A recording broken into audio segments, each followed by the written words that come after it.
আসসালামু আলাইকুম রহমতুল্লাহি বরকাতু। প্রিয় ভাই এবং বোনেরা এবং প্রিয় বন্ধুরা, আমরা প্রত্যেকেই জানি যে আমাদের আরও কয়েকদিন বাকি আছে, রমজান চলে আসবে, আমাদের মাঝে উপস্থিত হবে।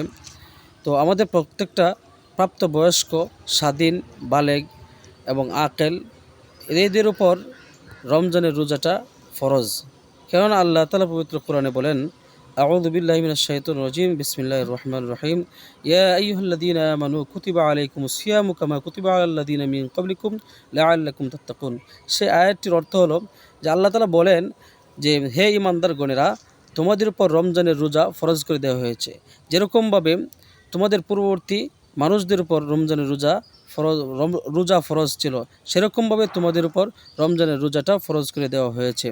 কাজেই এই আয়াত দ্বারা আমরা বুঝি যে আমাদের উপর রোজা ফরজ। এবং অন্য এক আয়াতে আছে, ফামাং শাহিদা মিনকুমুশ শাহরা ফালিয়াসুম, যে ব্যক্তি যে রমজানের চাঁদ দেখবে, রমজান মাসের চাঁদ দেখবে, সে যেন রোজা রাখে। এই দুইটি দলিল দ্বারা বোঝা যায় যে আমাদের প্রত্যেকের উপর রোজা রাখা ফরজ।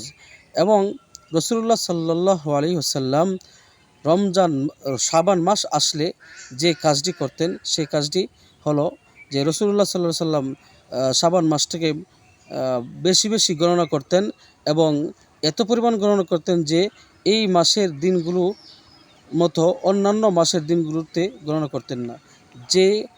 যার দলিলটা হলো আয়েশা সিদ্দিকা রাদিয়াল্লাহু তাআলা আনহা থেকে বর্ণিত, যে তিনি বলেন, আন আয়েশা রাদিয়াল্লাহু তাআলা আনহা قالت كان رسول الله صلى الله عليه وسلم يتحفظ من شعبان ما لا يتحفظ من غيره ثم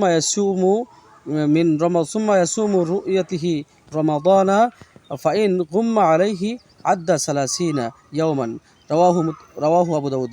যে এই হাদিসে আয়েশা সিদ্দিকা রাদিয়াল্লাহু তাআলা আনহা বর্ণনা করেন, রাসূলুল্লাহ সাল্লাল্লাহু আলাইহি সাল্লাম শাবান মাস আসলে এত পরিমাণ গণনা করতেন যে পরিমাণ অন্যান্য মাসে গণনা করতেন না।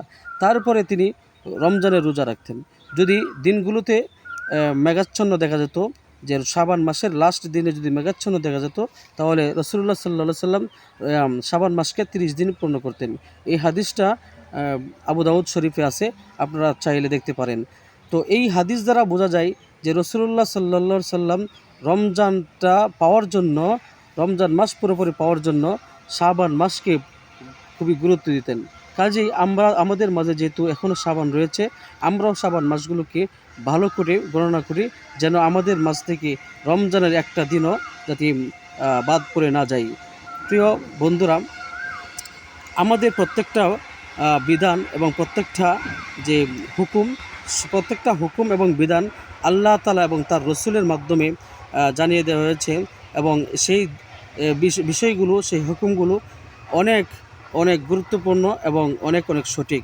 এজন্য আমরা চেষ্টা করব কোরআন এবং সুন্নাহ অনুযায়ী চলার জন্য। আল্লাহ তাআলা আমাদেরকে রমজান মাস পরিপূর্ণভাবে যাতে আমল করতে পারি এবং পরিপূর্ণ রোজাগুলো রাখতে পারি, সেই তৌফিক যেন আল্লাহ তাআলা দান করেন, এই দোয়া করি। আসসালামু আলাইকুম রহমতুল্লাহ।